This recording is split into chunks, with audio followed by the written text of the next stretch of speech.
Alright, you guys, welcome to another spectacular episode of Crown Gambit. Welcome, Crown Community. We have a very good episode that we wanted to be able to discuss about because we just had a chance to be able to watch this movie, which I'm sure a lot of you guys know, which is the Justice League, the Zack Snyder edition, or the Zack Snyder cut, pretty much. So, as you guys watched the first, the movie that had came out a few years ago. About 4 years ago. So, about 4 years ago, the movie didn't really make as much as they had expected to. Mm-hmm. As we talked about. In our last video, the teaser trailer reaction. Exactly. And review. But today, we're actually going to discuss a little bit of the actual film itself because we actually spent all 4 hours watching it. And yeah, we're very excited. They gave it to us. They gave it to us. The whole movie. No chapters. It's not divided. It's not a weekly basis. One big movie. One big movie. I had to take 2 pauses just so I could, Yeah, it took me 2 days to actually watch this movie. Well, I didn't want to sit, but, still. I had to go to sleep. It's a lot of time. It's 4 hours. What's the duration time? It's 4 hours and 25 minutes. Let me double check real quick. It's about 4 hours and 2 minutes. Yeah, 2 minutes. 4 hours. Just 4 hours. Yeah, so 4 hours. Let's just round it up to 4 hours. Go ahead, Mr. Santos. But man, it was great. I like how they broke it down into parts. They had part 1, 2, 3, 4, 5, I believe 6, and the prologue after the prologue, was it, or I forgot what it was after. The prologue was the end. At the end. Yeah. Prologue. So I really like this cut here because, dude, it was so much it was different compared to it was a whole brand. It's like a brand new movie. It's like a brand new movie. It's a whole new movie. Yeah, and what I enjoyed is the fact that they gave enough time to give the characters their own, to develop the characters, characters, to show them exactly, show them what kind of person they are, so you can feel for those characters. In the first movie, that way you can be invested with each character. Exactly. Which they didn't do in the first movie. The first movie, I mean, even though if they rushed the team from the get-go, even during the story, each character was kind of thrown in there really quick. Exactly. So we didn't really have time to really feel for the character. Yeah, I mean, ever since then, I'm sure a lot of people had the time to watch a lot of the Arrowverse, a bunch of those are all different. Those are different. Yeah, different, but still, but there's people that are like, okay, I'm a Flash fan, so I'm really excited to watch this, or I'm a Superman fan, or whatever the case may be, Cyborg or whoever. And so now you're expecting that character to have a little bit more of an impact on for what you feel as what you like. So it was really a great movie, even though it was long, but it was perfect. The pacing was good. Yes. It didn't feel, I don't know, maybe for some people out there it may be too long for some people out there, but for me, I thought this cut, the pacing itself was good. Yeah. There were not that many boring parts. I think every scene, everything that was added in there was significant. Yeah.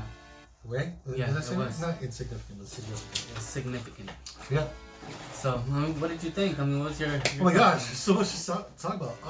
Well, first off, the introduction was great. We left off right after BVS, Batman vs Superman, and it was a slow moment introduction of Superman and Doomsday. I guess he's Doomsday, but how the death of Superman, how he died, and just that slow part. This movie reminded me of Watchmen because there were a lot of slow motion moments, and it was, I don't know if have you seen Watchmen? No, Bro, you have not seen the Zack Snyder's Watchmen. This is the reason why Zack Snyder was hired to do Justice League because of what, bro? You have not seen Watchmen? Oh my gosh. How am I going to talk about this video without comparing it to Watchmen? You have to watch Watchmen. If you guys haven't seen Watchmen, how are you a Snyder fan if you haven't seen Watchmen? Well, anyway, have you seen 300? Yeah. Okay, 300. Now, the introduction of not introduction, but there was a scene part of the movie where they were explaining the Greek gods and how Darkseid and his parademons came in and try to take over Earth or something. Yeah, and they try to get the way back. They were looking for the antimatter. Yeah, they were looking for the antimatter. Yeah, good catch. And you see how the Amazonians, where they don't like the humans and they don't get along with the Atlanteans, but then you have all these Greek gods like Zeus. Zeus was there, Ares, Artemis. Oh man. And man, just seeing those, Zeus was huge. He was the same size as Darkseid. Because he wasn't like a normal size. He was big. He was a big giant. Like all the gods were like giants. And I love seeing that because that reminded me of 300. Yeah. Like just the background music, the slow motion, the attire, the design, everything. I loved it. It's like Zack Snyder took some of the elements of what he did in the past and brought it into this film. That's dude. That scene alone was pretty awesome. It was good. That was one of the best sides. I believe that was in part 2 as well. I can't remember. I think that's where it was. Part 2 is where they told the history about it. You know, about the 3 mother boxes. The mother boxes, yeah. So that showed about what happened. It was kind of like a game. It was kind of like Game of Thrones, but Lord of the Rings moment where they had to separate the rings from Solomon. Was it Solomon? Solomon. You know how Solomon had all the rings and stuff like that? So after they killed him, they took the rings. And they separated them. Each race, like the dwarves had a ring, the humans had a ring, the elves had a ring, and they had to like keep it. And that's exactly what happened with the mother boxes. You know, they gave one to like the Atlantis. They gave one to the kings, to the humans, and the other one was given to the Amazonians. Yeah. And then that's kind of where everything started. It was with the Amazonians protecting it. But that's kind of where the first box kind of cracked, and then they started this whole war to get back those boxes. Yeah, dude, it was just intense, dude. The characters were like just one of my favorite characters. I really liked enjoying seeing Cyborg. Go to Titans, go to Titans, go to Titans, go. The way that they made his suit, the way they made they cleaned up his CGI. Yeah, it was a lot cleaner. Again, it was a little bit rough in the first Justice League, because again, they were kind of rushing the production, or 2 different directors, but it seemed like the CGI was cleaned up for the most part. But what are you gonna say about Cyborg? Because I think Cyborg is another important character. I just like Cyborg, how his suit is, like how he's able to hack into like just like everything, dude. Like he hacked into the was it the army when they were trying to sneak in? Oh, the military base. Yeah, when they were. Well, he hacks into the mainframe of like the base. Yeah, and then gets it to pretty much do whatever he wants to do. But it's insane. He'll give you $1 million. Yeah, dude, you deserve it. I just like the army. I just like his suit. How it's just like how it is, dude. Just the design of it. The design of it. It's pretty much like metal that you've never seen. It's alien technology. It's alien. Like it's not within. It's like a material that you won't find on Earth, basically. Yeah. Or an alloy that you won't find on Earth. Yeah. Or substance, whatever. His character was pretty important too, because he kind of learned. He became part of the that box. Yeah. At one point, it's like 85 to 90% mother box. Yeah, it was just I like his character. Here's another thing I like about Cyborg though, because in the first Justice League, well, the original movie, the original cut, Cyborg, to me, to be honest, Ray Fisher. That's his name. That's it, Ray Fisher. He wasn't much. To me, he wasn't that much of an important character to me in the first film.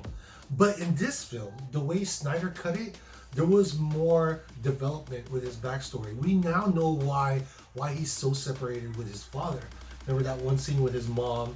Yeah. And how he's so close with his mom and stuff like that. Yeah. And then they were involved in a tragical accident. His mom not making it, but then Cyborg loses like limbs, and how his father plays God. But technically, and I don't know if it's part of like how the story is, but I know that they gave the doctor the option, like save your wife or save your son. So then the wife's like, no, the doctor says your wife didn't make it, but then the doctor said no, but that's on the Snyder cut. But if you watch like his story, because obviously there's alternate universes. In the other universes, the husband was given a choice. Dr. Stone. Dr. Stone, he was able to save either the wife or the son. So which one was this? I believe this was for. I'm not sure if this was for Doom. Was it Doom Patrol? Was it Doom Patrol? It might be Doom Patrol. Might be Doom Patrol. It might be Doom Patrol. What was the other? But that's why they were separated. Well, I mean, because we're okay. So if we're comparing the Snyder Cut with the original movie. So what I like about Cyborg's story here is that you see why they're so distant apart. Like why Cyborg feels like he's a monster, or why he's not really close with his dad, or why he's so angry at his father. On the first Justice League movie, we didn't see too much of that. We don't see too much of the backstory. Yeah. But now we do. So when his dad dies, you can actually feel that. Like he didn't die in the first movie, but in this film, he actually sacrificed himself save his son. Yeah. And you feel it, because when I saw it, I was like, damn, dude. And there's so much you want to say to this man, and you don't get saved, but his sacrifice wasn't just like a sacrifice. Like, when he sacrificed himself, he actually put enough, and I guess it was enough heat with that thing that he shot out, like, even though it killed him, but they were able to track it to find exactly where that mother box went, and that's how Batman and them were able to find the spot where he was at. So he pretty much didn't just sacrifice himself for nothing. Not for nothing. He did it for a real cause. Like, yo, but he did it for his son. But I know you guys will be able to get them and be able to save the universe. And it was impactful, because like you have like a regular person right here who's not a superhero, who doesn't have any powers. Like his superpowers are up there, man. His mindset. This guy was ahead. He was studying a lot of alien technology stuff that nobody's gonna be like, oh man, I don't know what this is. But for him, it's like, oh, I can figure it out. Just give me some time. I like his character because I've watched him in Olivia Pope. So if you guys ever watched that, like how he's the commander, man. I remember him in Terminator. And Terminator 2. But yeah, man, he's just his character that he plays was just so like he always plays like an intelligent, the intelligent guy, the leader who's ahead. Yeah, so you know he plays that role really well of how Dr. Stone was. What movie did you mention he was in? Olivia Pope. It's a show, TV show. Yeah, he's like the commander, like he's like the head of a secret service that protects the Republic. So they're like the CIA's kind of top elite. Cool. You know to aim higher. So yeah, I've never seen it, but it's a pretty good show. You guys haven't watched Olivia Pope? It's a pretty good show, to watch. But he's like the father of Olivia Pope. So in Cyborg, he pretty much has his character was a bigger role than what he was on the original. Mm-hmm. What other character? So here's Wonder Woman.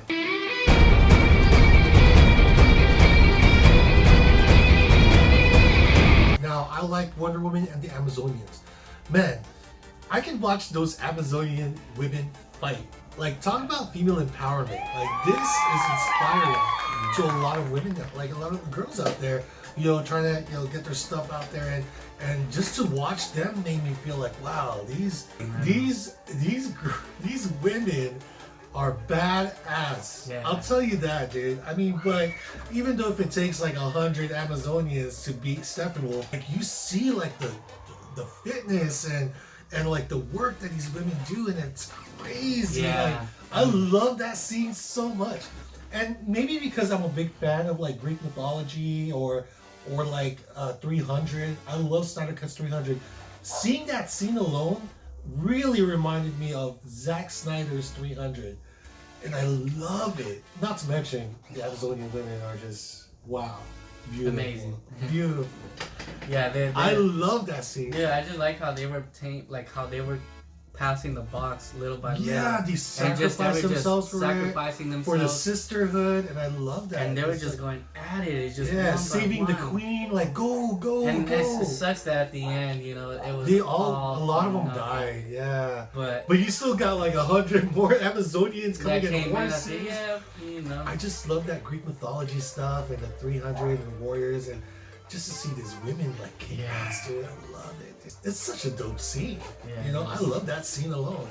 I love that part. And this was more into depth than what we saw in the first. I mean, there was action. There was we had something like that in maybe the introduction of the first Justice League movie. But this was a great concept of just showing all the Amazonian women just like trying to get Steppenwolf. Flash. I love Ezra Miller. He's funny. Because there was more added script to his humor, you actually get his humor now. He's not like too awkward. I mean, he was still awkward, but the timing of his comic relief was just perfect. I really like a lot of his comedy that he love him. He always do those jokes right in the middle of like the worst possible times. I didn't like him before as a Flash, to be honest, because I was comparing him to the Arrowverse Flash, but I actually like him though. Yeah. He actually pulled through the part where he was trying to apply for the job, and Iris West, that's how he met Iris West. Oh. That did confuse me a little, because I thought at that point already have known each other, by that time that the Justice League created. But this is a different universe, so people, heroes or villains, they meet in different times. Different times. It doesn't have to necessarily mirror what happened in the other universes. Exactly. So I believe that's Iris West, right? That was Iris That's West. gotta be Iris That West. was. Okay. That was her. But it was cute though. I love that moment where they're just looking at each other, just like small things He like just that. broke his. It details. was funny how his legs just like his shoes just Completely just ripped apart, disintegrated because It was of all that hilarious. heat. And it makes sense because like his sneakers were like melting or ripping because he's creating friction. Yeah. So he's so fast and he creates heat and friction that he just burns out. He just burns out like whatever material is around him. But see, here's a crazy thing that I found out about Flash and what makes him so powerful. When he's in like speed mode, not only does everything go slow, but he kind of creates like a barrier within himself that protects him from getting hurt. Well, yeah, because he's going so fast. He's going at the light like, speed. He's touching glass, just like barely poking glass, destroying glass. When he's kind of like, I guess, not drifting, but braking from his speed. Yeah. He can actually destroy the street gravel and just that the solid concrete just turn into gravel. And that based on how the Snyder cut is, I really think that later on he does learn, because I know during the Arrowverse he does learn how to like go through walls because he's going so fast. So and he can barely learning. But he's barely learning because he broke the glass wall. I thought he was gonna go through it, to be honest. Like phase right because he's going so fast that and he can he's able actually to phase right through the whole just thing. like through the door. It's insane. So I'm feeling like he's gonna probably eventually learn that, because he does learn that later. Well, on. we learned a lot actually. In this movie, they explain that he's barely learning about the Speed Force. Yeah. Well, he knows about the Speed Force. He doesn't even call it the Speed Force. He doesn't calls it like the Speed thing or something, or like I'm in the Speed thing. He calls it like I'm the Speed thing, right? So he doesn't know about the Speed Force yet and how it works, and he's barely learning how to like travel through time. Yeah. Because he did this, and we're gonna go back and forth with this film, but towards the end, they tell him to go so fast. Because remember when him and his dad had like a conversation in the jail when they're meeting up? His dad tells him, and I knew this, when his dad says, I want you to make your own future. You're living in the past. Make your own future. like, Barry, you can make your own future, you can make like your own past, your own story. So do it. You can do whatever you want. And I think his dad knows that he can. Yeah, he knows that his dad is. Because his dad's convicted, incarcerated for like a crime he's never done before, obviously, based on his And mom. you know what's crazy? Knowing like the timeline, because at the end he ended up getting the job working as a crime scene investigator. As a but crime before he investigator, wasn't like that. But in the Arrowverse he already became. Yeah. He was Well, already again, there. that's a different timeline. I get that different timeline. timeline. But still, it almost shows you where the beginning of the Flash really is, because when he's still learning his powers, he's barely at the cuffs of the beginning. Because I was wondering about that. Like, what is the Flash like working as part of working with the police? With supposedly supposed to be Iris. So this is kind of like his Joe. So this is kind of like his origin to like his application and his starting his career and stuff. Yeah, and you know what was really funny when Batman had asked him, he's like, oh yeah, do you want to join? He goes, yeah, right away. Yeah. And he goes, okay. He goes, I just looking for some new friends. Or he's bored. He's just really bored. He was really bored. He's looking for a job. Or when he was trying to find out with Aquaman, he's like, you think Wonder Woman's into like younger guys? And he goes, anyone is gonna be younger. She's 5,000 years old. I Any think male is gonna good. be younger. Yeah, that's true. That's a good. That was a good good one. little When joke. I saw Yeah, it, I love that. See, like little small things like this we didn't get in the original Justice League. They even removed some of the corny stuff. I think they removed some of the stuff that was irrelevant, but then they added more that actually made sense. Mm-hmm. Like that one part when Batman and Aquaman first meet, right, at this cavern or at this pub. Oh right? yeah, at the beginning. And he was trying to recruit. He was looking for Aquaman. Yes. Like, oh, I'm looking for Arthur Curry, and Curry. I like chicken curry. But anyway, in the original, Aquaman kind of like pulled him and said something, and Batman, Bruce Wayne goes, "I heard you talk to fish." He didn't say this. No, like they took that away, exactly. And I think it was a good idea to actually take that line because it was corny. I mean, I get the joke, but it was a little too much, too much in your face. Like, okay, we get that joke already. Yeah. Like, tell us something new. Yeah. So basically, the point is, like, I love the fact that they just added more to the script of each character that kind of gave him more growth as a character. You know?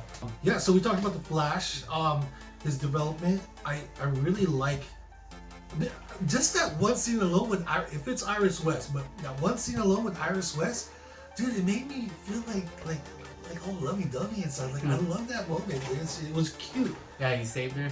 Yeah. Yeah. Slow motion. We've seen it before with like Quicksilver. We've seen like scenes like that, but this alone was like a love story in slow motion, and I How like they that. met each other. I ate that all up, dude. It was cute.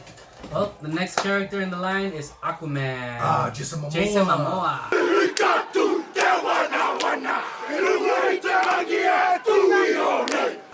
Also, the son of Boba Fett. Yes. You know why, right? You know why he's the son of Boba Fett? The son of Boba Fett. Why is he the son of Boba Fett? Because of the Clone Wars. No, I'm just kidding. No, because same actor is Boba Fett is he plays the father of Aquaman in the Aquaman movie. That's Boba Fett. You didn't know that? Boba Fett, baby. Boba Fett. So I always call him the son of Boba Fett. Yeah, so Aquaman, man, he's a pretty good character. I've always loved Aquaman. I always liked Jason Momoa. Jason Momoa playing Aquaman is dope. He's got the build, he's got the hair. I really like his look. Yeah, Aquaman did a really good job on there. He had some good moments as well. That one song though in the cavern, like when he was drifting away. Yeah. And, you know how the women were like they started singing a song.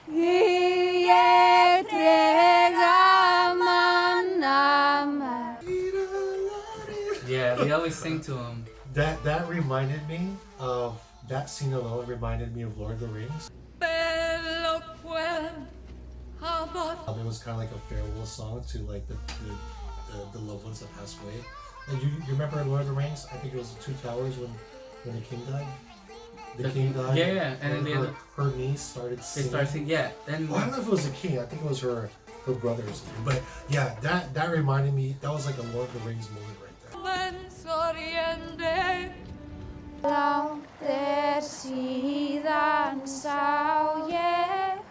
fact that we already know how well Jason Momoa did in the Aquaman film, the box office numbers was a hit. So it's not that we didn't care. It's like we didn't worry too much about Aquaman because we know Aquaman's going to do well in the future, with the future franchise of his film. I like how Aquaman is like a big brother to Flash. Yeah. Because Flash is always like trying to talk to Aquaman, and you know how Aquaman was like, you know, it's pretty effed up. You know, his father just died, and you know, I know how it feels to lose somebody. And Flash was like, Barry was like, I thought you didn't care. And he was like, who told you I didn't?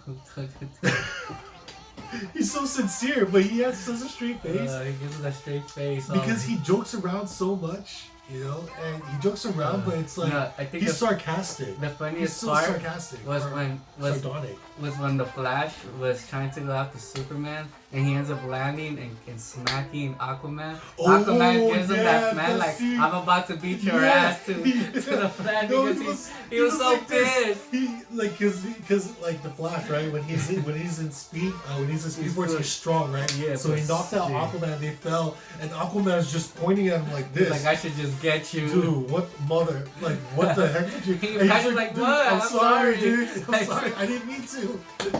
I love that. Yeah, I love their interaction. That part, or when I really like his action scene when they were fighting, when they were going into the actual spot where they had the battle of the parademons. Yeah, the parademons. Oh, when they had to enter the barrier. Yeah, and then he comes in, he's flying on top, or he gets carried away. By Cyborg. Cyborg carries him, and he goes, my man, and launches him. He goes straight into another parademon. And uses him as a surfboard to land, and he lands like nothing, like a king, like waving. I like the hair thing. The hair thing. Like, he was like, if you ever leave me, baby. Like a surfer boy. Like a surfer, air surfing. Yeah. On parademons. I mean, they did that in the first one. Yeah. But I mean, just to see it again, okay, this is fun. You know, I like their dynamic. When you see Aquaman's character, how Jason Momoa's Aquaman's character is portrayed in the film, it looks like he's having so much fun with the character. Yeah. And it looks, you can tell like the brotherhood within the team. Like he likes them. You know, he's just a fish. Well, he's a fish out of the water. Yeah. You know, he feels like, okay, well, I can care less about the Atlanteans, but at the same time, I don't really care about humans either. The fact that he joined the Justice League, it's like, okay, like, you know, Barry's like a little brother. Wonder Woman's hot, and I do respect Batman. He's a smart guy.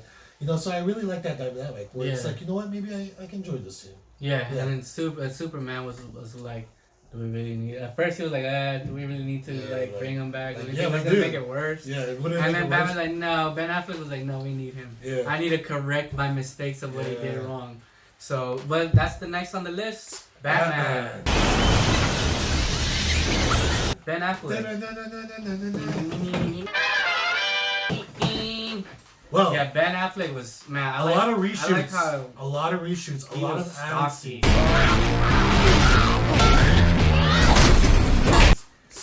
Stocky. He was pretty big. But remember, there's a lot of reshoots in this film, so you can kind of see some of the new scenes. Like, okay, this is a reshoot right here. He plays the role pretty well. I really like him as Batman. The fact that he actually put together the team because he really knew that he kind of screwed up. Well, being a loner and stuff, because he would drive people away. Exactly. But this is like him and Alfred always had this conversation. Alfred's like, you know, you can't always do this all alone. You have friends out there.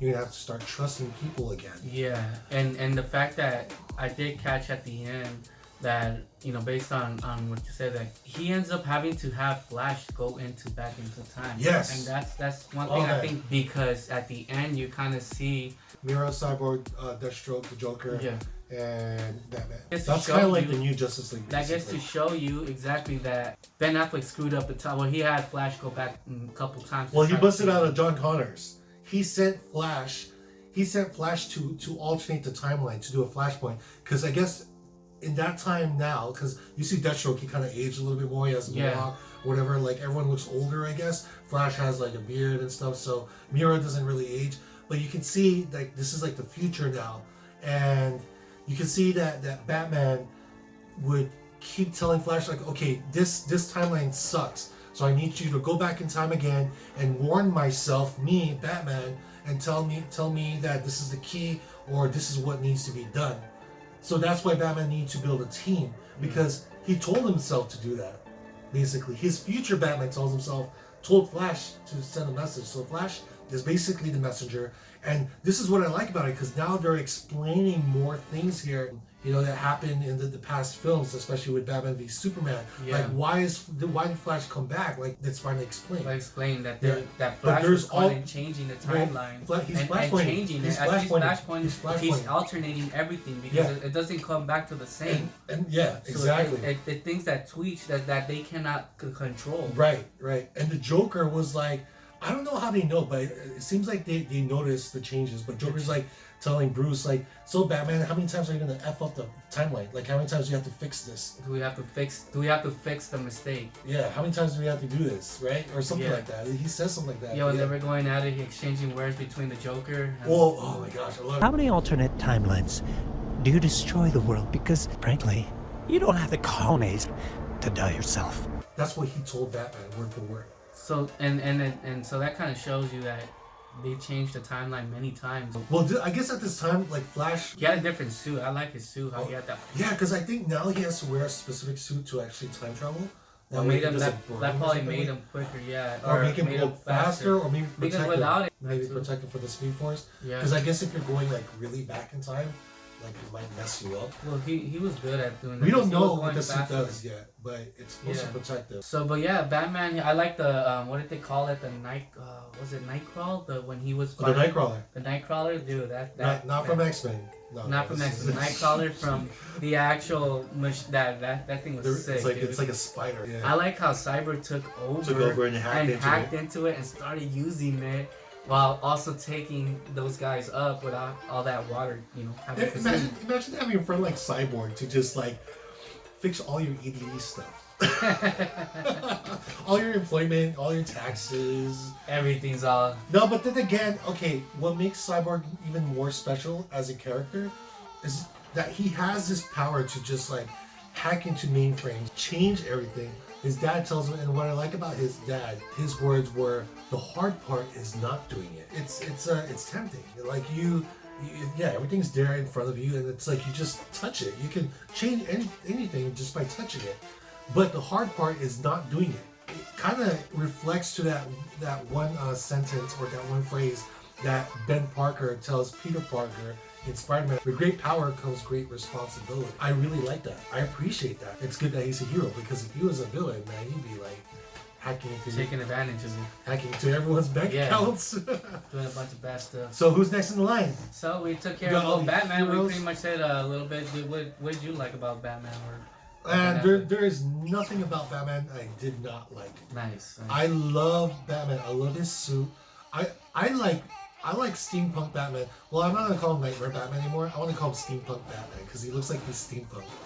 The suit and everything. He does look like a steampunk Batman with the desert in it. He looks like desert steampunk actually. I like his suit. You haven't seen Watchmen yet, but I think everyone's gonna have to do a reaction on the Watchmen now. What's the movie? No, well, there is a series. There's a show in HBO. Oh, there is a show in HBO. But before you watch that, you would need to watch the movie first because this takes place after the movie. Okay. So you don't want to spoil yourself. Gotcha.